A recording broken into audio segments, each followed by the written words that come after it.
Hello மக்களே, எல்லாருக்கும் happy மாலை வணக்கம். கோலம் பேசுதடி சீரீஸில் நம்ம லாங் வீடியோ பார்த்துட்ருக்கோம். லாங் வீடியோவில் கோலம் 17 இன்னைக்கு மார்கழி மதி கொஞ்சம் நாள் 9. ஃபர்ஸ்ட் ஆஃப் ஆல் எல்லாருக்கும் மேரி கிறிஸ்மஸ், இனிய கிறிஸ்மஸ் நல்வாழ்த்துக்கள். ஆமாம், நாளைக்கு கிறிஸ்மஸ் இல்லை. நம்மளோட கோலம் என்ன கோலம்னு பார்த்தீங்கன்னா மயில் கோலம். இதில் வந்து ஸ்டார் போட்டுட்டு சிம்பிளாக நம்ம ஸ்டார் போடுவோம்ல, அந்த மாதிரி போட்டுட்டு மேலே வந்து ஈக்குவலாக எல்லாமே கரெக்டாக இருக்க மாதிரி ஒரு லீஃப் போட்டுட்டேன். அந்த ஸ்டார் கூட ஜாயின் பண்ண மாதிரி சிம்பிளாக ஒரு லேயர் மட்டும்தான் கலர் கொடுத்துருப்பேன். உள்ளே வந்து ரெட் கலர், மேலே வந்து எல்லோ கலர். அதுக்குள்ளே வந்து நல்லா வந்து ஒரு 2 சுழிக்கிற மாதிரி நல்லா சுழிச்சு விட்டுட்ருப்பேன். லீஃபுக்கு உள்ளேயும் சுழிச்சிருப்பேன், லீஃபுக்கு மேலேயும் சுழிச்சிருப்பேன்.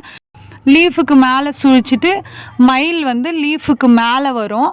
அது வந்து எப்படி சொல்கிறது, நம்ம கோலம் இன்னும் நீங்கள் கொஞ்சம் மயில் பெருசாக வரணும் அப்படின்னு நினச்சிங்கன்னா நீங்கள் வந்து ஸ்டாரை வந்து நல்லா பெருசாக போட்டுக்கோங்க. நான் வீடியோக்காக மீடியமாக தான் போட்டிருப்பேன். குட்டியாக வரணும்னு நினச்சிங்கன்னா ஸ்டார் குட்டியாக போட்டுக்கோங்க. கோலம் எப்படி வரணும்னு நினைக்கிறீங்களோ அந்த மாதிரி போட்டுக்கோங்க. அதேமாதிரி கலர் எப்போவுமே உங்கள் விஷ் தான். நான் ஒரு லேயர் கொடுத்துருப்பேன் இந்த கோலம் ஃபுல்லாகவே. நீங்கள் வந்து ஃபுல்லாக ஃபில் பண்ணுற மாதிரி போட்டிங்கன்னா இன்னுமே அழகாக இருக்கும். கொடுத்துட்டு மயில் வந்து நான் எப்படி போட்டிருக்கேன்னா, குட்டி மயிலாக இருக்கும்ல, அது தோகலாம் இல்லாமல் இருக்கும்ல அப்படின்னு நினச்சி நான் போட்டேன். அது வந்து கடைசியில் பார்த்தா குட்டி மயில் இல்லை, க்யூட் மயிலான்ற மாதிரி அழகாகிடுச்சு. எனக்கு ரொம்ப பிடிச்சிருந்தது மயில். லாஸ்ட்டு வந்து கோலம் ஃபினிஷ் பண்ணும்போது பாருங்கள் அந்த மயில் எவ்வளோ க்யூட்டாக இருக்குது அப்படின்னு சொல்லிட்டு. நார்மலாக வந்து மயிலோட கழுத்து எப்பவும் போல் வரைவோம். வரைய தெரியாதவங்க வந்து நீங்கள் வந்து இதுக்கு முன்னாடி வீடியோலாம் நான் போட்டிருப்பேன் மயில் கோலம், அதிலலாம் போயிட்டு பார்த்தீங்கனாலே உங்களுக்கு ஈஸியாக வந்துடும்.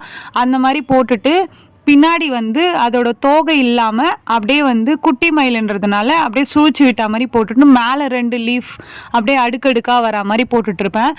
மயிலோட கழுத்துக்கு வந்து ப்ளூ கலர், ஆனால் அந்த மயில் கலருன்னுவாங்களே அந்த மாதிரி என்கிட்ட இருந்த கலரில் கொடுத்துட்டேன். அதே மாதிரி மூக்குக்கு வந்து பிங்க் கலர் காம்பினேஷனாக இருக்கும்ன்றதுக்காக தான் கொடுத்தேன். உங்களுக்கு ஆரஞ்சு கலர் கொடுத்தீங்கன்னா கூட சூப்பராக இருக்கும். அதே மாதிரி அந்த உள்ளே இருக்குல்ல அந்த பிங்க் கலர் கொடுத்துட்டு அந்த உள்ளே இருக்க கேப்பில் வந்து நான் வந்து ஒரு டிசைன் போட்டு ஒயிட் கலரால் ஒரு டிசைன் போட்டு இந்த கோலத்தை ஃபில் பண்ணிட்டேன். மயிலுக்கு மேலே ஏன் கொண்ட வைக்கலை அப்படின்ட்டு ஏகப்பட்ட கமெண்ட் வரும்.